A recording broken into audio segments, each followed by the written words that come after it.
mass applying just doesn't work. It never has worked. And I know it's like the easiest way to apply, but if you're mass applying to jobs on onlinejobs.ph, it's super unlikely that you're going to get a job. It just does not work.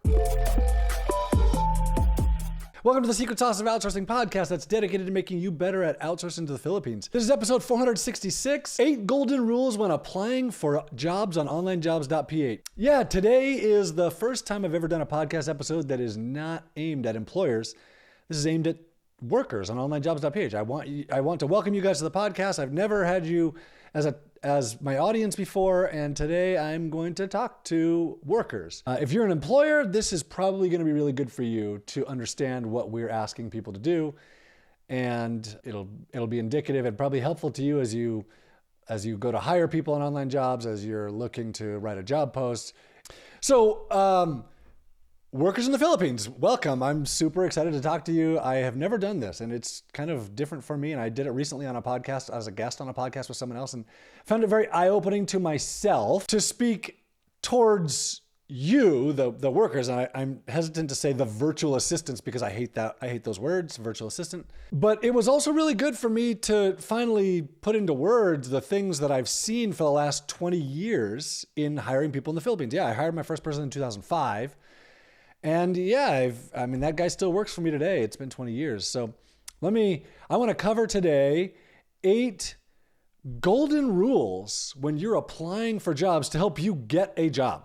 Because that's the end goal. Get a job, find a job online, work for a foreign boss. So first, before I get into the 8 golden rules, let me give you some numbers. We have about 80,000 people in the Philippines registering for accounts on onlinejobs.ph every month. 80,000. Then we have somewhere around 20,000 employers on online jobs every month. So that means there's 4 times, and the number has varied between 4 and 5 times the number of people in the Philippines versus employers. Or there are 5 times more people in the Philippines than there are jobs. And so if you're just going out and spamming stuff, then yeah, it's really hard to find a job. I just want you to know what you're up against, or what your challenge is, or what you can do to make this a really good thing for yourself. Online jobs tend to pay higher than jobs locally in the Philippines.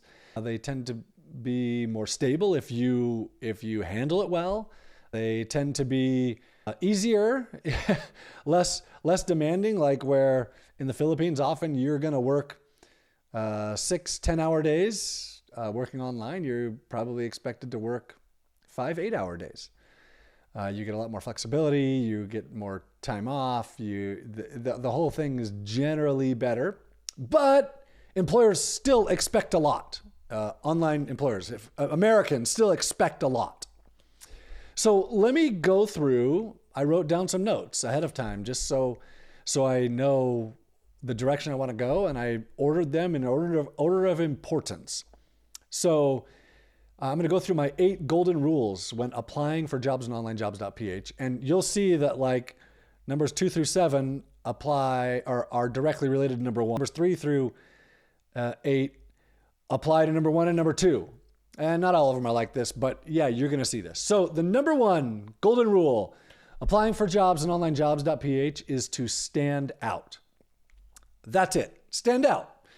Now, how do you stand out? Well, you stand out by following the other 7 golden rules that I'm going to give you. But here's the main thing. If you don't stand out, there are 200 other applicants to that job, and 6 or 10 or 50 of them are going to stand out. And if you're one of the other 150 or one of the other 190, well, you don't stand out, then your application's never going to even get considered. You're never even considered.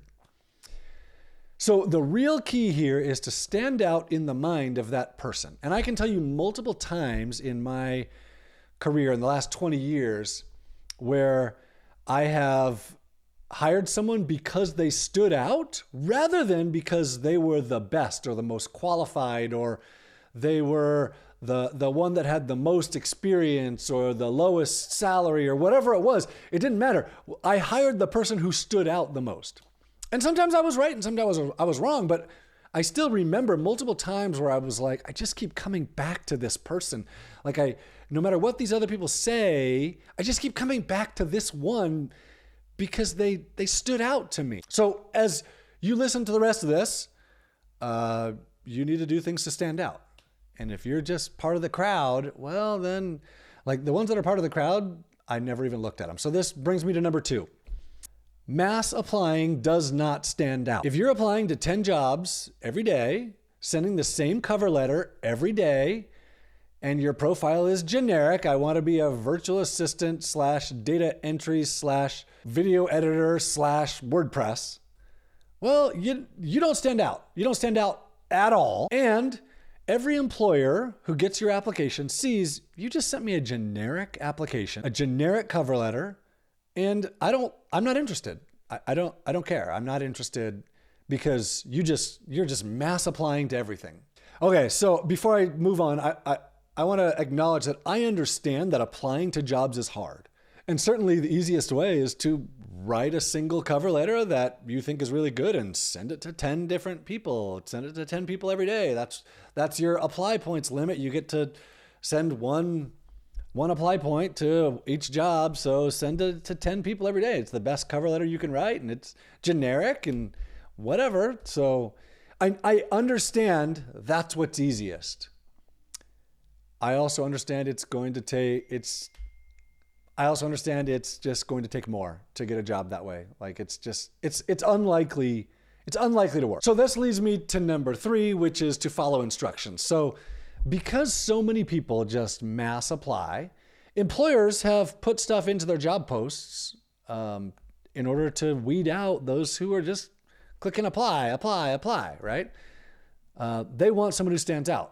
So employers do things. They add instructions like make the subject of your application this, or don't apply here at Online Jobs. Click the link, go to my Google Doc and fill out the Google form, or use a specific number of apply points when you apply. If you don't follow the instructions, you're out. That's it. So if you're just mass applying to jobs, not standing out, you didn't follow the instructions, you just guaranteed they will not look at your application. So, and if you're an employer, yep, you should put in instructions if you're listening to this. Require a certain number of apply points. Require the title to be a certain way. I have asked people in your application, send me a link to a picture of a pink Cadillac. I've done that before. I know it's stupid, but it just requires something that says, yep, you read my job post and you're paying attention. So yeah, if you're applying to jobs, follow the instructions and follow them well and make sure you pay attention to the details. That's all I have to say about that. So my number 4 golden rule is know who you are applying to. So if you're sending an application to me and I say in my job post, I'm looking for a social media marketer and that person's going to work for onlinejobs.ph. And if you don't acknowledge that that you're applying to me, the owner of onlinejobs.ph, you don't acknowledge that in your application, you just send me an application, I'm sorry, I'm not interested, because I got 12 other people that were like, oh my gosh, I'm so excited to apply to a job at the platform that I'm on, right? And that right there stands out. Just that little thing of understanding who you're applying to and making that person feel special. So you're applying to a freight forwarder out of Long Beach, California. You have no idea about this person other than they put their business name in their application or in their job post. And all it takes is like 3 minutes of Googling to find the business, what they do, and who the person is that you're applying to. And for you to find something about them. Hey, I'm applying to your social media position, your SEO position for your freight forwarding business, and I have some relationship to freight forwarding because of something, and so I think I'm qualified for this job. You just caught that person's attention. And not by being any more qualified for the job, but just by knowing who you're applying to, by paying attention and personalizing it. And that is going to go a long, long ways towards making sure your application gets seen and that they're interested in you. That makes you stand out. And for me, so not everyone's like me, but a lot of people recruit this way where as soon as someone stands out, that person's in your head. And now if you just wrote something about them or you just looked them up on their About Us page on their website and you came up with something, hey, I also like basketball like you do, something like that. I don't know what it is. But if as soon as you find that thing and you make a personal connection with that person or a business connection with that person, all of a sudden it just gets so much more likely that they're going to pay attention to you. Number 4, know who you're applying to and personalize your application. Number 5, golden tip is use more apply points. Yeah, I know. If you use more, then you can't apply to 10 jobs today. If you use 8 apply points, well, then you can only apply to 3 jobs today. That one plus 2 others. I know. Maybe you should only apply to that one job today because that's the one you're most qualified for. Using more apply points makes you stand out.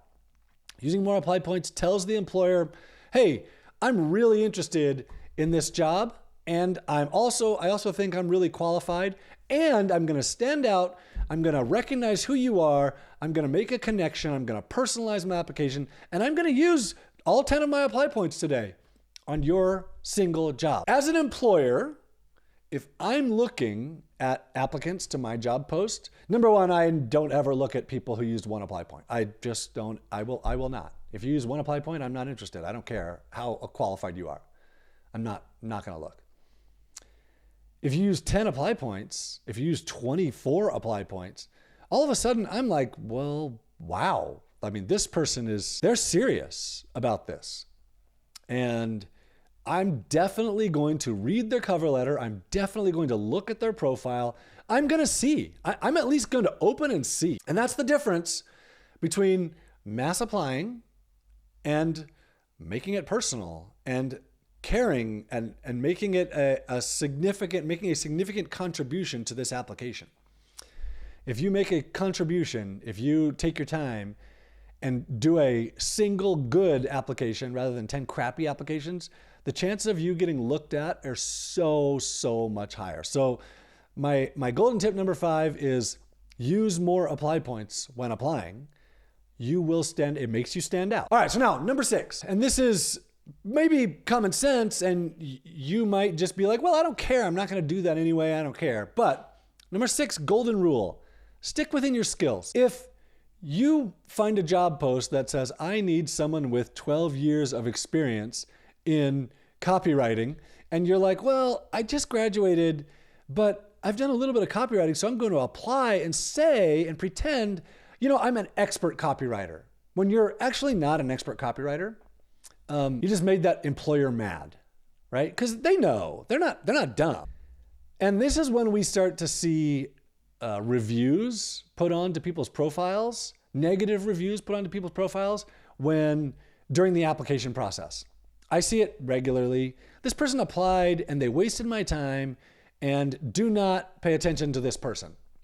I'll see that review on someone's profile, and it's hard to come back from a negative review when you just wasted this employer's time by applying to a job that said, I'm requiring 12 years of experience, and you just graduated from college. So while I get that you want to get the job, and I get that this might be a really high paying job and it would be really awesome to get it, recognize there's 75 other people that are applying to this job, and they're personalizing and they're using multiple apply points, and they recognize who the employer is, and they're standing out, and they also have 10 or 15 years of experience. So when you're applying, stick within the skills that you have, which leads me to number 7, which is AI. Now, I'm going to combine 6 and 7 here, stick with your skills and using AI. So if you're using AI to apply and you're relying on AI to write your cover letter and to write your email responses, as soon as that person does a video interview, they're going to know, right? And most people do a video interview today,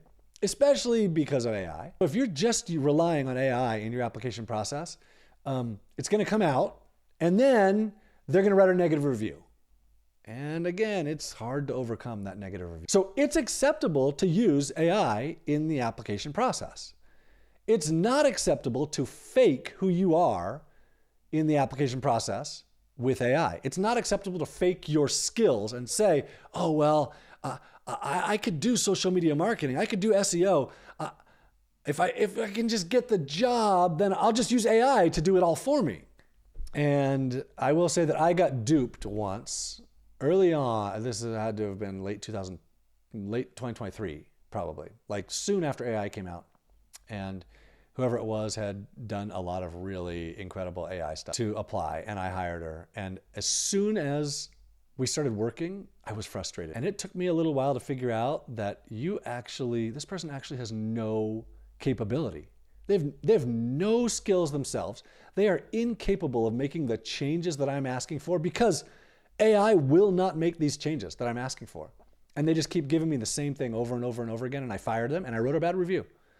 And I don't know where that person is now, but they have a bad review on their profile and that review is not coming out. So it's okay to use AI. It's not okay to use it to exaggerate, to overstate. It's not okay to use it to say, oh, I can apply to this job that says I need 8 years of experience when really I only have 1. Because AI has 100 million years of experience. Not how it works. So if you're gonna use it, fine, use it as a tool. Don't use it as a crutch. Don't use it to think for you. Don't use it to be who you are, which leads me to number 8 in my list, which is be yourself. I want you to be yourself in the interview process, in your application, in your cover letter, in the tests that you take. Man, I can't tell you how many people we get taking the DISC test on online jobs, and they take it trying to think, what does an employer want from me? And so they try and answer the questions according to what does an employer want. And they end up actually being the opposite of what most employers want.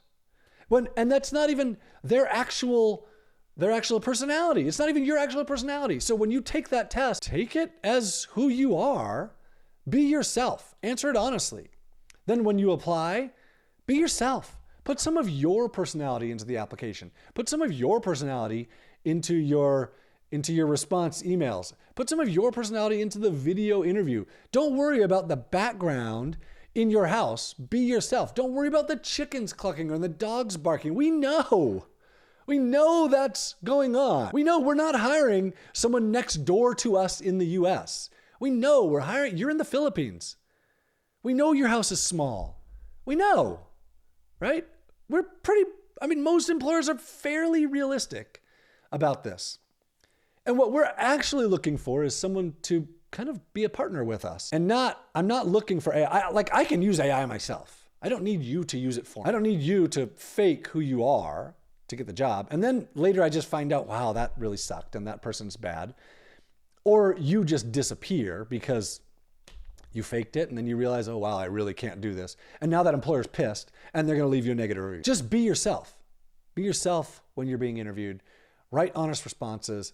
If you don't have whatever they're asking for, tell them, hey, look, I'm sorry, I don't have all of these skills. I have this one and this one, but I don't have these others, but I'm really excited to learn, and I've been studying, and I'm willing to take courses on this, and I'm willing to be trained, and I'm willing to learn and go above and beyond. And when they ask you to do a test, go above and beyond. Do more. Impress them. Stand out. But don't be fake. Don't be fake, because fake comes out. And then you get fired, and then you get a bad review, and then, wow, life is long to have a negative review on your online jobs profile. And that just makes it really hard to overcome towards getting a future job. So be honest and be yourself. And that's my 8 golden rules for applying to jobs at onlinejobs.ph. And let me go back through these really quickly. Number 1, stand out. And that is the number one golden rules, stand out. Number 2, mass applying does not work. It does not stand out. Don't do it. Number 3, follow instructions. Number 4, know who you're applying to and personalize your application to that person. Number 5, use more apply points. Using more apply points makes you stand out. Number 6, stick within your skills. Stick to your experience level, to jobs that are relevant to you. Number 7, it's okay to use AI, but don't use it to fake. Don't fake that you have skills because AI has those skills. You'll find it's really hard to use them. Number eight, be yourself. Be yourself in the application, be yourself in the cover letter, be yourself in the interviews. Be yourself. Don't be AI. If you'll stick with these 8 rules, wow, I think you'll find it so much easier to find a job on onlinejobs.ph.